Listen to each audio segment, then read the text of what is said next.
ଭଗବାନ ଯେତେବେଳେ ବୃନ୍ଦାବନରେ ଖେଳ ଖେଳୁଥିଲେ ସାଙ୍ଗସାଥିମାନଙ୍କ ସାଥିରେ କେବେ ହେଲେ ସେ ଭେଦଭାବ କରୁନାହାନ୍ତି ଯେ ଇଏ ଗରିବ ପିଲାଟା, ଇଏ ଗୌଡ଼ ପିଲାଟା, ଇଏ ବ୍ରାହ୍ମଣ ପିଲାଟା, ଏଇଟା ହାଡ଼ିଘର ପିଲାଟା, ଏଇଟା ପଠାଣ ପିଲାଟା, ଏଇଟା ପାଣ ପିଲାଟା, ଏସବୁ ଦେଖୁନାହାନ୍ତି।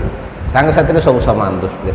ଆଉ ସାଙ୍ଗମାନେ ମଧ୍ୟ ଭଗବାନଙ୍କୁ ତାଙ୍କ ଭଳିଆ ଦେଖୁଛନ୍ତି। ଯେତେବେଳେ କୃଷ୍ଣ ଖେଳରେ ହାରିଗଲେ ତାଙ୍କର ଗୋଟେ ସର୍ତ୍ତ ଥିଲା।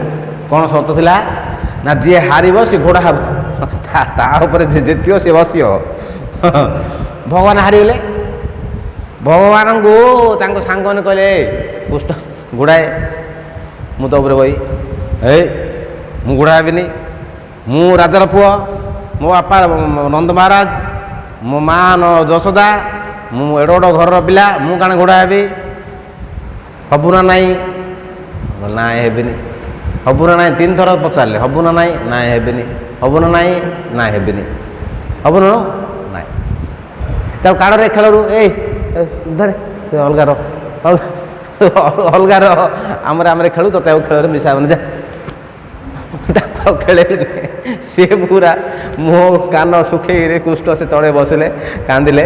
ଯେମିତି କାନ୍ଦିଲେ ସବୁ ସାଙ୍ଗମାନେ ଯାଇ ବୁଝିଲେ ବୁଢ଼ା ହବୁ ନା? ହଁ ହେବି।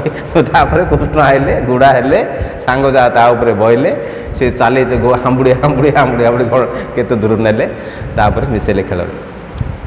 କି ଅବସ୍ଥା ଦେଖ। ଭଗବାନ ଭକ୍ତ ଭଗବାନଙ୍କୁ ଯେମିତି ନଚେଇବେ ଭଗବାନ ସେମିତି ନାଚିବେ। ସାଙ୍ଗ ହେଇଗଲେ ପରା। ତ ଭଗବାନ ସେଥିପାଇଁ କହୁଛନ୍ତି କି ମୋ ସାଥିରେ ଯିଏ ଯେମିତି ଭାବରେ ବ୍ୟବହାର କରିବ, ମୁଁ ତା ସାଥିରେ ସେମିତି ବ୍ୟବହାର କରିବି।